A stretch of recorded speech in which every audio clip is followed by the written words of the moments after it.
Parabéns, você acabou de chegar no Talk Flow. Ele é um canal de fã que faz uns compilados muito incríveis do Flow Podcast, um dos melhores podcasts do Brasil. Não. O melhor. Ou melhor. É o que dizem, não sei o que eu tô falando.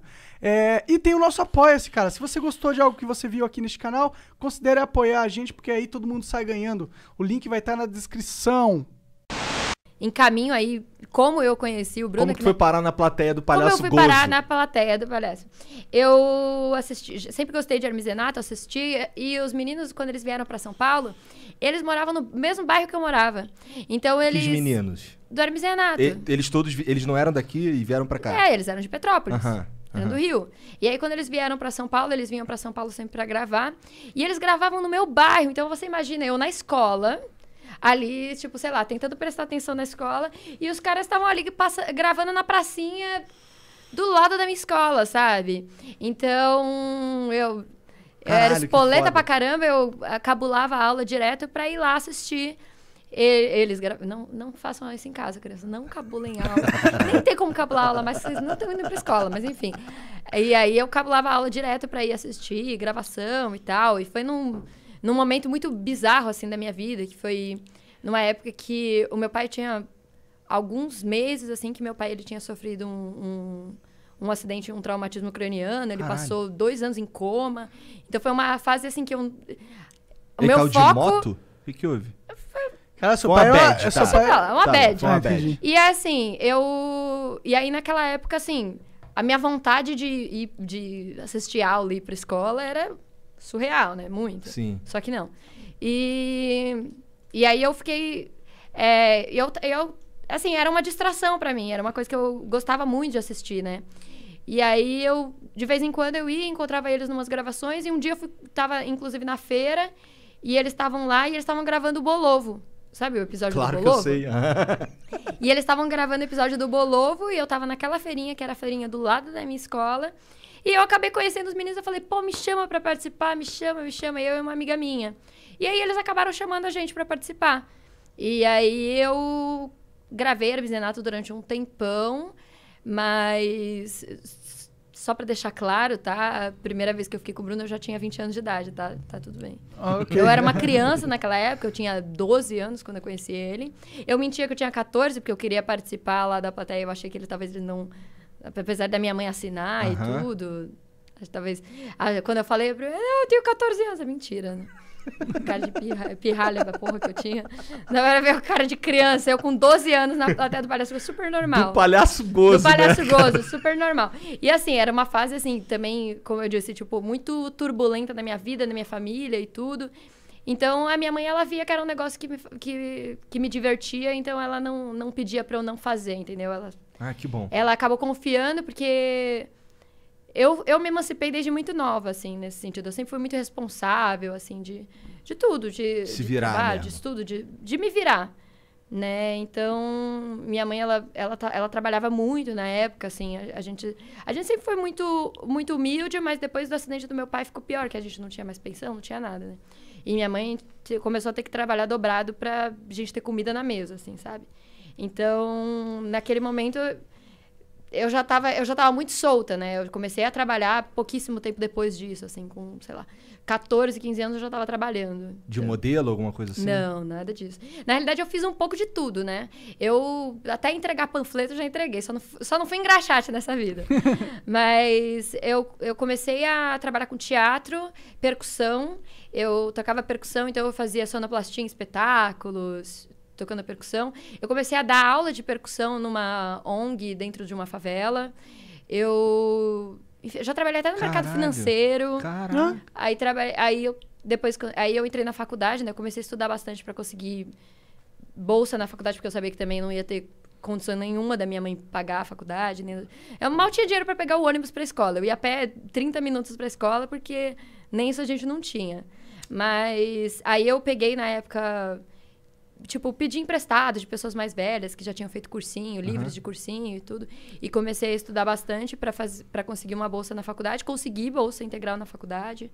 Que foda, que faculdade foi? Eu fiz design de moda na Anhembi Morumbi. Olha, que da hora. Eu entrei também na USP, só que na USP o curso era têxtil e moda.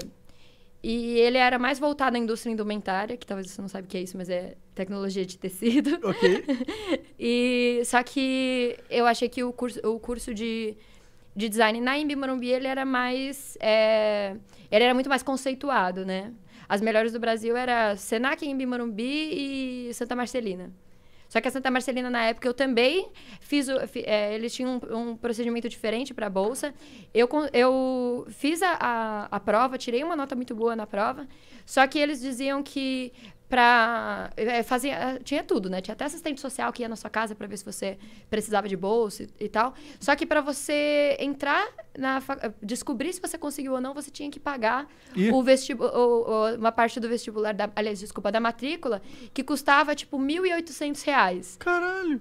E, tipo, que lógica burra. Que lógica que é essa? Que regra. Vou pagar aqui 1.800 só pra ver se eu passei. Pra ver se eu passei, sendo que, tipo, eu tava provando que eu queria uma bolsa porque eu não tinha condições de pagar. Não fazia o menor sentido. Mas eu consegui na Anhembi Morumbi, foi ótimo, fiz o curso, era muito bom na Anhembi. E aí, foram 4 anos de curso, concluí a faculdade e logo depois, acho que um ano depois, menos de um ano depois, foi quando eu comecei a trabalhar com games. Caralho, cara. Nossa. Tem bastante coisa aí na tua história que eu realmente não esperava. Que eu também não sabia. O que te conectou com os games? Que me conectou? Eu não sei. É difícil dizer. Eu jogo desde criança, porque meu irmão tinha videogame, né? Teu irmão é mais velho? Meu irmão é mais velho. E ele tinha o Super Nintendo, ele tinha o Mega Drive e o Super Nintendo. E acho que o Mega Drive ele vendeu, deu pros primos, não lembro. Mas o Super Nintendo eu jogava desde criança. Então, pra mim...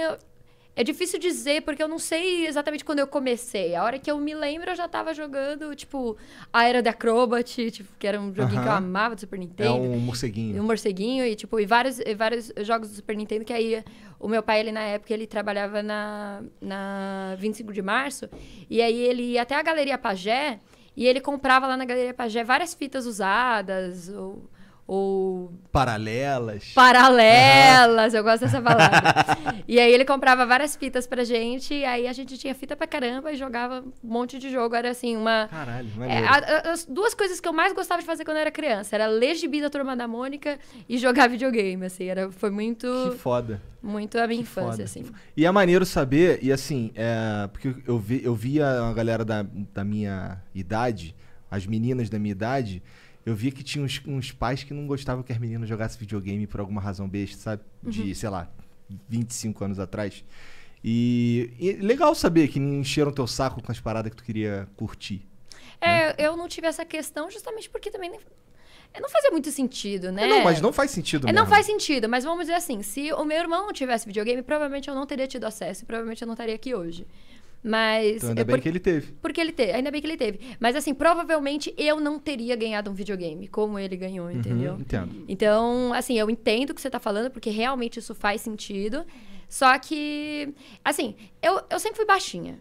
E na rua, assim, a galera da rua, eles sempre gostavam, assim, tinha as brincadeiras dentro de casa, que era jogar videogame entre todo mundo da rua, ou as brincadeiras de rua, que eu sempre fui ruim em todas elas, porque além Até no pique-esconde?